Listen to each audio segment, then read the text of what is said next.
Assalamualaikum. In this video we will discuss about sedatives and hypnotics. Sedative और hypnotics जो हैं वो actually CNS depressants होते हैं जिसमें मेडिसिन आती हैं जो कि हम स्लीप के लिए यूजुअली यूज़ करते हैं. मोस्ट कॉमनली जो है वो हम बेंजोडाइजेपिन्स यूज़ करते हैं, ठीक है, रूटीन लाइफ में. लेकिन उसके अलावा बार्बिचुरेट्स भी यूज़ कर सकते हैं. जी ड्रग्स होती हैं जिनमें ज़ोलपीडेम आता है, मेलेटोनिन एंटेगोनिस्ट और ओरेक्सिन रिसेप्टर एंटेगोनिस्ट भी यूज़ कर सकते हैं. इस वीडियो में जो है वो हम बेंजोडाइजेपिन्स के बारे में पढ़ेंगे. बेंजोडाइजेपाइन जो है उनकी क्लासिफिकेशन देखेंगे और बाकी जो ड्रग्स हैं उनकी अलग अलग से वीडियोस होंगी. बेंजोडाइजेपिन की क्लासिफिकेशन की बात करें तो इसमें लॉन्ग एक्टिंग आते हैं, इंटरमीडिएट एक्टिंग आती हैं और शॉर्ट एक्टिंग आते हैं. लॉन्ग एक्टिंग में क्लोनाजिपाम है, लोराजिपाम, डायाजिपाम, फ्लोराजिपाम. इंटरमीडिएट में टीमाजिपाम, एस्टाजोलाम और शॉर्ट एक्टिंग में ट्रायाजोलाम और मीडाजोलाम है. सबसे पहले हम बेंजोडाइजेपिन्स की बात करें ना तो इसमें क्या आता है कि इसका जो मैकेनिज्म ऑफ एक्शन है ये गैबा रिसेप्टर्स को जो है वो एक्टिवेट करते हैं. गैबा रिसेप्टर्स को एक्टिवेट करेंगे तो उनका जो सेंट्रल पोर है वो ओपन हो जाता है और वहाँ से क्या होगा कि जो क्लोराइड आयन है, नेगेटिव आयन है, उसका इन्फ्लक्स इंक्रीज़ कर जाएगा. जब नेगेटिव आयन का इन्फ्लक्स इंक्रीज़ करेगा तो क्या होगा कि जो न्यूरॉन की मेम्ब्रेन है उसकी हाइपर पोलराइजेशन हो जाएगी. हमें पता है कि जो एक्शन पोटेंशियल है वो डीपोलराइजेशन की स्टेज में जो है वो फ्लो करता है. जब हाइपर पोलराइजेशन हो जाएगी तो एक्शन पोटेंशियल जो है वो डिक्रीज़ हो जाएगा, decrease occurrence of action potential, और न्यूरो जो है वो इनहिबिट हो जाएगी. बेंजोडाइजेपिन एक्चुअली क्या करते हैं कि ये frequency of गैबा mediated chloride channel opening को इंक्रीज़ करते हैं, ठीक है. जो बार्बिचुरेट हैं वो ड्यूरेशन को इंक्रीज़ करते हैं और बेंजोडाइजेपिन जो है वो फ्रीक्वेंसी को इंक्रीज़ करते हैं. This is important MCQ point.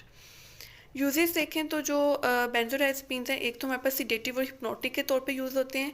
उसके अलावा एंशियोलिटिक के तौर पे यूज़ होते हैं, एंटी कन्वल्सेंट के तौर पे यूज़ करते हैं या एंटी एपिलेप्टिक के तौर पे, और एम से मसल रिलैक्सेंट के तौर पे भी हम बेंजोडाइजेपिन को यूज़ करते हैं. टॉक्सिसिटी, अगर हमारे पास बेंजोडाइजेपिन की टॉक्सिसिटी हो जाती है तो रेस्पिरेटरी और कार्डियोवास्कुलर डिप्रेशन हो जाता है. क्यों? क्योंकि ये डिप्रेशन ही हमारे पास करवा रहे हैं, ठीक है, हाइपर पोलराइजेशन करवा के एक्शन पोटेंशियल को डिक्रीज़ कर रहे हैं और न्यूरो को इनहिबिट करते हैं. तो अगर इसकी टॉक्सिसिटी हो जाती है तो रेस्पिरेटरी और कार्डियोवास्कुलर डिप्रेशन हो सकता है. बार्बिचुरेट जो है वो सिडेटिव और हिप्नोटिक का दूसरा टॉपिक है, ठीक है. बेंजोडाइजेपिन हमने पढ़ ली है. बार्बिचुरेट में क्या होता है कि लॉन्ग एक्टिंग ड्रग्स होती हैं, शॉर्ट एक्टिंग ड्रग्स होती हैं और अल्ट्रा शॉर्ट एक्टिंग ड्रग्स होती हैं क्लासिफिकेशन में. लॉन्ग एक्टिंग में phenobarbital is important, short acting में फिर फिनोबार्बिटल, सीकोबार्बिटल और एमोबार्बिटल. अल्ट्रा शॉर्ट एक्टिंग जो है वो थायोपेंटेल एक ड्रग होती है, ठीक है. मैकेनिज्म ऑफ एक्शन की बात करें तो इसका मैकेनिज्म ऑफ एक्शन जो है वो सेम टू डायजेपिन है. सिर्फ जो डिफरेंस होता है वो ये होता है कि जो बेंजोडाइजेपिन जो है ना वो frequency of गैबा gated channel opening को इंक्रीज़ करते हैं और बार्बिचुरेट क्या करते हैं, ये ड्यूरेशन को इंक्रीज़ करते हैं. वो फ्रीक्वेंसी को इंक्रीज़ करते हैं, ये ड्यूरेशन को कि कितनी देर तक जो है वो गैबा चैनल जो है वो ओपन रहते हैं और इन्फ्लक्स होगा हमारे पास नेगेटिव आयन का और हाइपर पोलराइजेशन होगी, ठीक है. क्या करते हैं कि एक्टिवेशन करते हैं गैबा रिसेप्टर्स की जिससे ओपनिंग ऑफ क्लोराइड चैनल्स होती है, increase duration of गैबा gated channel opening, और हमारे पास क्या हो जाता है कि हाइपर पोलराइजेशन ऑफ सेल्स हो जाती है.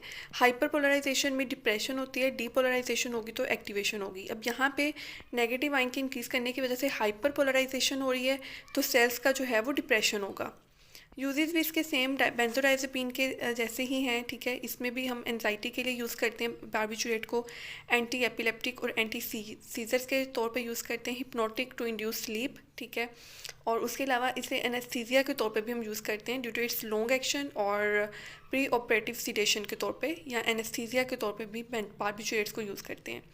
साइड इफ़ेक्ट्स में इसका जो मोस्ट कॉमन साइड इफ़ेक्ट है वो रेस्पिरेटरी डिप्रेशन काज करवा सकता है, सिमिलर टू बेंजोडाइजेपिन, और ड्रोजीनेस काज करता है, नोजिया काज करता है और वॉमिटिंग काज करता है.